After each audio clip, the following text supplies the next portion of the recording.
Voilà. Donc, j'enregistre Monsieur Moreau. Madame. Madame, ça fait 3. Monsieur. Voilà, donc on commence par ces personnes. Et le 5e. Voilà, vous vous présentez et puis vous posez votre question.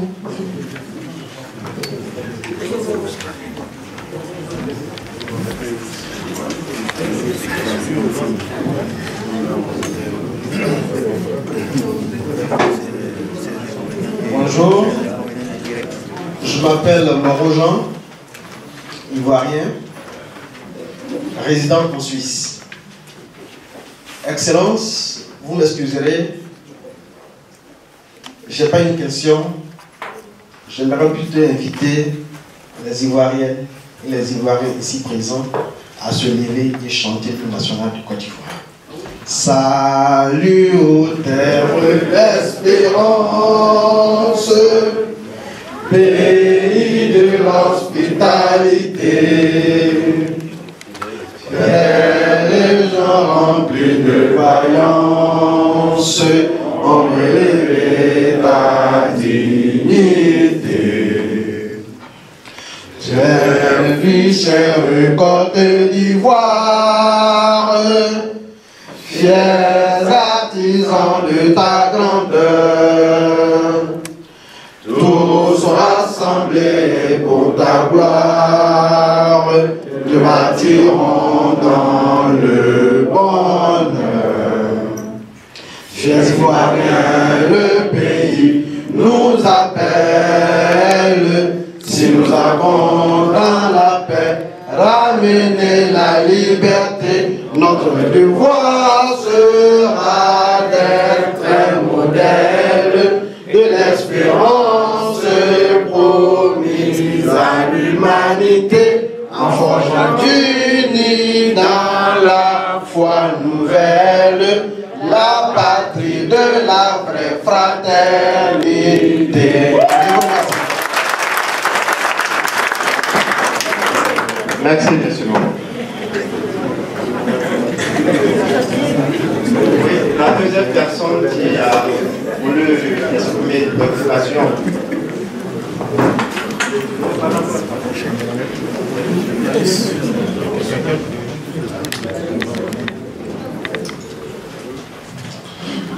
Oui, allô? Bonjour, bonsoir. Responsable, grand politicien. Je voulais me présenter, je m'appelle M. Koulibaly Adama. Je vis pas longtemps en Suisse. Je ne vais pas être long, mais je vais être bref. Je parle sur... aujourd'hui, nous, on a eu l'occasion de parler avec le chef de l'Assemblée nationale. Il y a beaucoup qui sont en Côte d'Ivoire, il y a beaucoup qui sont là. J'aimerais aussi dire ce qu'ils souffrent. Mais ils ne peuvent pas. Mais moi, en fonction de ça, moi je vais dire quelque chose, quoi. Parce qu'on dit aujourd'hui le problème des emplois, des jeunes, tout ça. Aujourd'hui, moi je viens précisément de Trècheville. Ils sont en train de casser tous les magasins. En même temps, on voit, on dit sur l'autoroute. En même temps, on voit des autres qui ont des magasins qui occupent le trottoir, on ne les fait rien. Alors que c'est des jeunes qui se débrouillent, ils n'ont rien. Ils n'ont absolument rien. Même le quotidien est difficile. Donc comme cela, si on applique la loi s'il est plus pauvre, on doit appliquer la loi s'il est plus fort aussi. Nul au-dessus de la loi. C'est tout ce que moi je vais dire. Quand on vote les lois à l'Assemblée nationale, il faut que, moi je pense que vous suivez ça jusqu'au terme. Aujourd'hui, si, aujourd'hui, pour un Ivoirien, il a fait, peut-être il a des histoires avec, peut-être, je ne sais pas, il ne peut pas cibler quelqu'un. Quelqu'un comme ça, peut-être qui a des connaissances. Il ne peut même pas appeler la police parce qu'il se dit, il n'a rien à dire. Parce que comme cela, là, il faut maintenant que tout ça, tout le monde au-dessus de la loi. Il n'y a pas quelqu'un qui sera au-dessus de la loi. Maintenant, les Ivoiriens, même s'ils n'ont pas à manger, ils doivent avoir la sécurité. Ils savent que s'ils ont un problème, ils vont appeler la police et puis la police va les soutenir avec les droits. C'est tout ce que moi je veux ajouter, c'est tout. Merci, monsieur. Merci, monsieur Koulibaly. La dame. D'accord.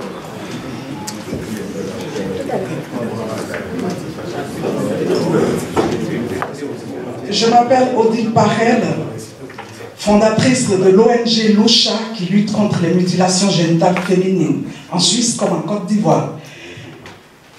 Nous existons depuis 9 ans.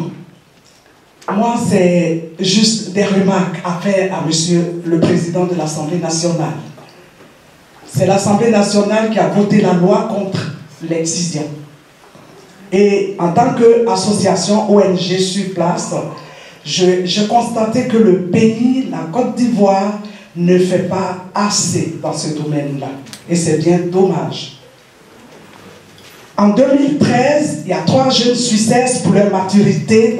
Moi, je viens de Neuchâtel, dans le canton de Neuchâtel. Et 3 jeunes Suissesses, pour leur maturité, ont choisi le thème des mutilations génitales féminines. Et elles ont été orientées. Au niveau de la Suisse, je suis la seule qui parle de l'excision à visage découvert.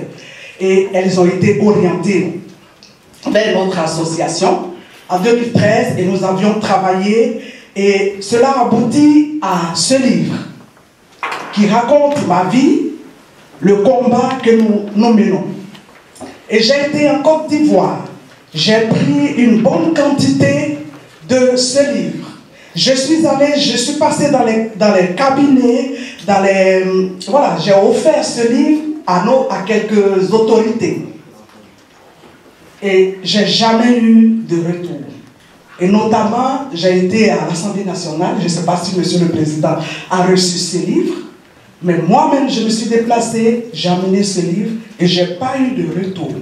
Et ça m'a un peu attristé. La deuxième chose, c'est que je viens de la Côte d'Ivoire maintenant, ça va faire 4 mois, j'ai fait 7 mois en Côte d'Ivoire.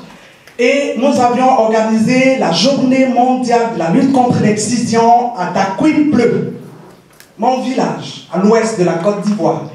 Et nous avions écrit à plusieurs ministères et personne ne nous a soutenus.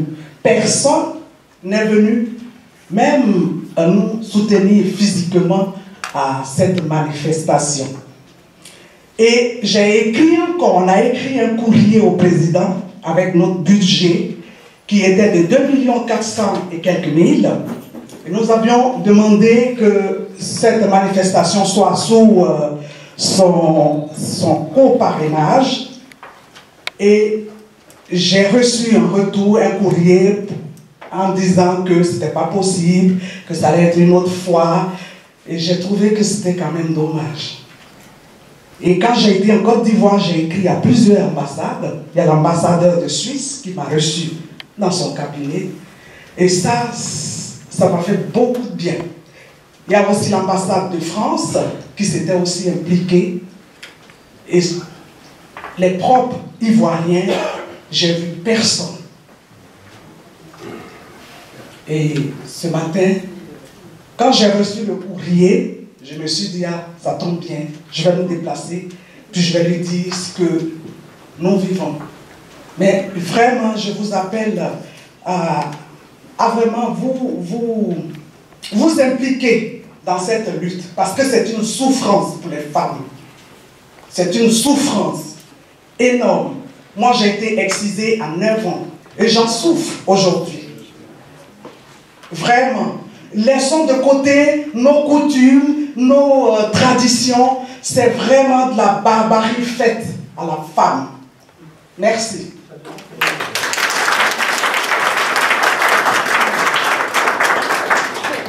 Merci, madame. Vous vouliez bien ramener le micro. Je pense que... Non, okay. Je note le question. Voilà. Excellence, Monsieur le Président de l'Assemblée nationale, Monsieur l'ambassadeur, Mesdames les députés, Mesdames, Messieurs, bonjour. Je suis Sally Conan Gasparini, auteure, scénariste, réalisatrice et représentante Afrique de la jeunesse Croix-Rouge au niveau de la Fédération des Croix-Rouges et Croissants-Rouges à Genève. Ce matin, j'ai simplement une doléance, vu que c'est ma semaine anniversaire. Je voulais demander un cadeau spécial à Monsieur le Président de l'Assemblée nationale et je reste optimiste que ça sera réalisé. Tout simplement, je vais vous demander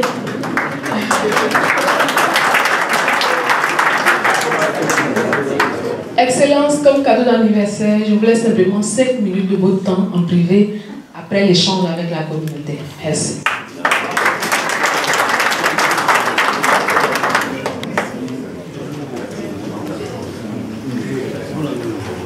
Bonjour à tous, je suis Enza, Excellence Monsieur le Président. Je voudrais d'abord vous féliciter. J'ai cru entendre que c'est un devoir heureux de recevoir la communauté, la diaspora ivoirienne partout où vous allez. Je vous encourage à continuer dans ce sens. Maintenant, ma question, c'est concernant à quand vous allez faire le toilettage dans les tests au niveau du code électoral pour enlever tout ce qui est germe ivoiritaire pour que la Côte d'Ivoire, une fois de tous, soit dans une paix durable. Merci.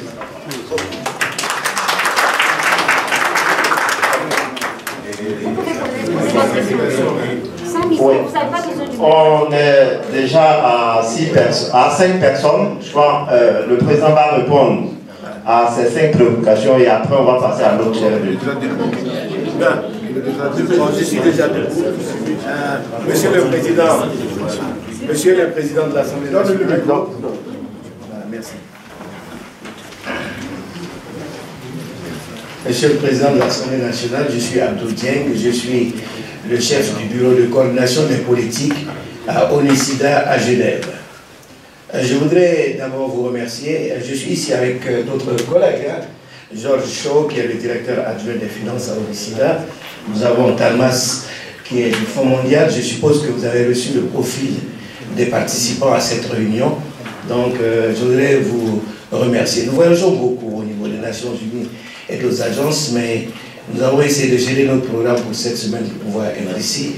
Et nous souhaitons que, à une autre occasion, quand vous aurez l'opportunité de venir à Genève, et nous organisions bien entendu avec l'ambassadeur une réunion avec beaucoup d'autres Ivoiriens qui occupent beaucoup de postes de responsabilité au niveau du système des Nations Unies. Je pense que c'est très important. Nous essayons de sortir un peu de la politique politicienne pour avoir certaines discussions stratégiques en rapport avec le développement. Pour certains d'entre nous qui sommes pas seulement à Genève, qui avons eu des expériences depuis plus de 25 ans à l'extérieur de la Côte d'Ivoire, comment est-ce que certaines expertises que nous avons pu acquérir, nous pouvons les mettre à la disposition de la Côte d'Ivoire. Donc c'est un vœu et je suis très heureux que vous soyez ici avec une délégation parlementaire compte tenu du rôle essentiel en matière de redevabilité que vous jouez dans les questions en rapport avec le développement. Je crois que c'est fondamental. Donc c'est une requête pour des discussions plus approfondies à d'autres occasions et nous en remercions. Voilà. Merci. Nous allons permettre à Monsieur le Président de répondre aux préoccupations déjà posées et puis nous reviendrons après pour une autre série de questions. Merci. Monsieur l'ambassadeur, chers collègues, je voudrais remercier nos compatriotes, vu l'entrain qu'il y a à faire soit des observations ou à poser des questions, démontre et dénote aussi de l'intérêt qu'ils accordent à ces échanges. Je voudrais remercier M. Moreau Jean pour l'émotion qu'il a créée en nous faisant à l'unisson chanter l'hymne national. Je voudrais le remercier pour cette contribution qui me paraît appréciable. Monsieur Koulibaly Adama a évoqué un fait partant d'un fait social souhaité que les autorités ivoiriennes fassent en sorte que la loi soit appliquée et que l'équité, nul n'est au-dessus de la loi, a-t-il insisté pour le dire. Bon, je pense que sur ça, notre rôle, nous en tant que parlementaires, c'est effectivement de nous assurer que les lois votées sont appliquées. Donc il n'y a pas de divergence dans la compréhension de l'application de la loi dans notre pays.